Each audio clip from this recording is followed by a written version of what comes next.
the sports page with the Orlando Sentinel and FM 96.9 The Game's Mike the Bulldog Bianchi. On JRR.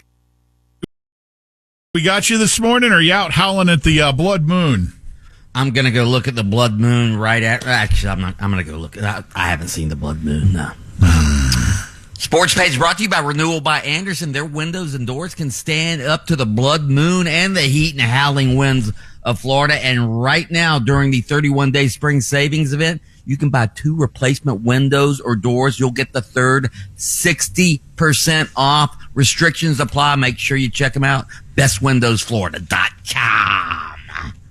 UCS final home game of the year is tonight. College basketball, Oklahoma State will be in town. That's a game that UCF should win. Of course, they should have won Saturday against Baylor. I still think UCF is in the tournament. I think they've done enough. They're 9-7 in the Big 12. Tonight, though, question for you guys. Tonight is senior night. In today's era of the transfer portal, should we even have senior night? Players don't stick around for multiple seasons anymore. For instance, 13 of UCF's 15 players weren't on the roster last season. Should senior night be reserved for players who actually spent some time at the school, or should you just have senior night for everybody? That's a tough one. I mean, isn't it senior night for students as well? I mean, you know what I'm getting at? Not really. No, it's not really senior night for students. It's senior night for the seniors on the team. Although the seniors on the team, most of them have only been here for six months. You got a point. Well, Anyway. I'm going to meet you halfway. I think you got to give credit to a guy who is still a senior playing college athletics these days. How's that?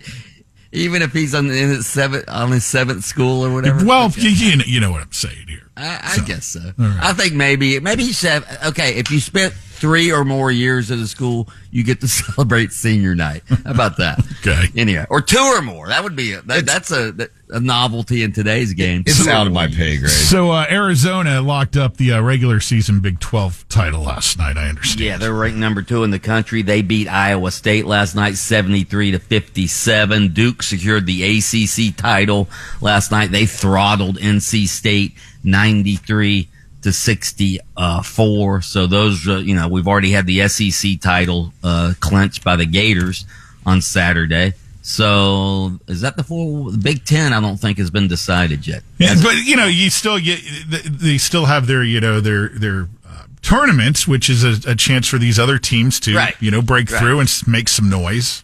Absolutely. By the way, real quick, the Arnie, the field was set yesterday for the Arnie, the Arnold Palmer Invitational. That tees off on Thursday out at Bay Hill. 28 of the top 30 players in the world scheduled to tee it up. Much different than the Cognitive Classic last week. It was cognizant. I think. Cognizant. Yeah, nobody was cognizant of who was in the field, though. That's for sure. But we're so lucky to have the Arnold Palmer Invitational. Hey, who are the 2 of the top 30 that aren't there? Do you know? Well, Patrick Reed is ranked number 18 in the world. He's trying to get reinstated onto the PGA Tour. That hasn't happened yet. He's leaving LIV for the PGA Tour. And then Tyrell Hatton, who's on the LIV Tour. He's not playing. So those are the other ones. Speaking of golf, did you guys see this story? Did you talk about it also last week? This Italian golfer, Andrea Pavin, was badly injured from a fall down an elevator shaft. This was in South Africa. When the doors opened, he was on the 3rd floor. The doors opened. I guess he was on a cell phone or something. He was unaware. So he steps in and there was no car there. Oof. Always been a fear of mine. And he fell 3 floors down. That's some Final Destination crap there. Yeah, so he falls 3 floors down, and I guess he's okay, but he had to undergo surgery. He was supposed to play in the South African Open, which started last Thursday. Obviously, he didn't end up playing in that. He was staying near Cape Town, and again, he pressed the button to the elevator. The door opened. He stepped in. There was no car there. Unbelievable. Yeah, that's definitely going to affect his handicap. Without a doubt. Also, I see a lawsuit in the future for whatever building he was in. I would think so. If the elevator shows up and there's no car, I don't know if I've ever stepped into an elevator though without like actually looking to see if there's a floor there to step on. Have you? Elevators just kind of sketch a lot of people out in general. Even if you're in one and it just has a sudden like unexpected jerk, you're like, "Oh my God, we're going down!" Yeah. Right. Remember, I got stuck in one about a month ago. Remember, a shot doctor was deathly afraid of elevators. Yeah. I'm always afraid, like, when the doors are closing and you stick your arm in there to stop them from closing. Like, what if it just, like, chopped your arm off? Or something? Yeah, lawsuit. So, anyway, we talked about this story last week. So, there's the Atlanta Hawks are going to have a Magic City night coming up March 16th when they play the Orlando Magic, but it has nothing to do with playing the Magic. Magic City's a famous strip bar. Yeah. Did we talk about this? We did. Yeah. So, there's one NBA player, San Antonio's Luke Cornett, who says the NBA needs to cancel this because it would reflect poorly on the NBA. Right. And, okay. Yeah. Well, he kind of has a point. You're honoring a strip bar at an NBA game? Really? Huh? No. What are they giving out garters? You know how when they do the nights for certain games, they're like, hey, let's give out rubber hammers. Let's give out a bobblehead. They should let the strip club DJ be the PA in-house announcer that night. All right, everybody, on your feet, we've got the starting lineup for you tonight. I guess this is a iconic strip bar where a lot of hip-hop musicians from Atlanta got their start or something. I don't know, but it just seems sort of strange that they're having essentially a strip bar night. The Atlanta Hawks remind me of my favorite hockey team, the Blackhawks. Let's welcome in Bambi on the pole right now. Yeah. Anyway. All right. The Magic are hoping to right the ship tonight. What they got? Yeah, the they Wizards better right coming the in? ship tonight. They better right the ship tonight. They're playing the pathetic Washington Wizards.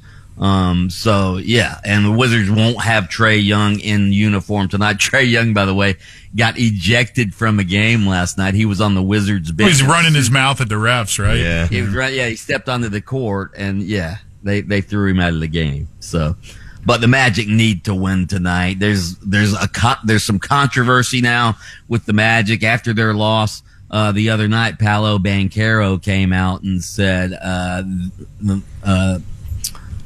the Pistons made adjustments and we didn't adjust to their adjustments, sort of taking a shot at the coaching staff, it seemed. So, yeah, they need to get it going tonight against the Wizards. Right. Lightning on the road tonight. They too need to get back to their winning ways after dropping the last couple. They're at Minnesota tonight.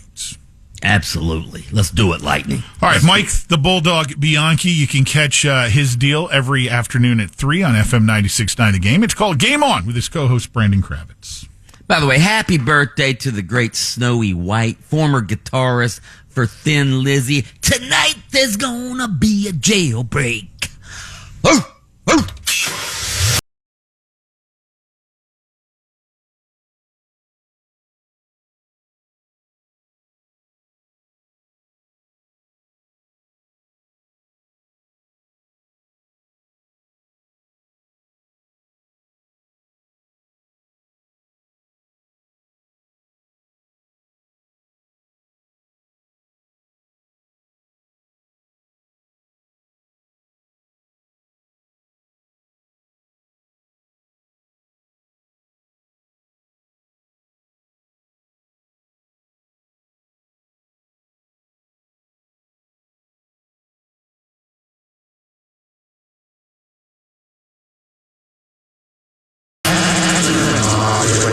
Ask your friends if rock is right for you. 1011 WJRR.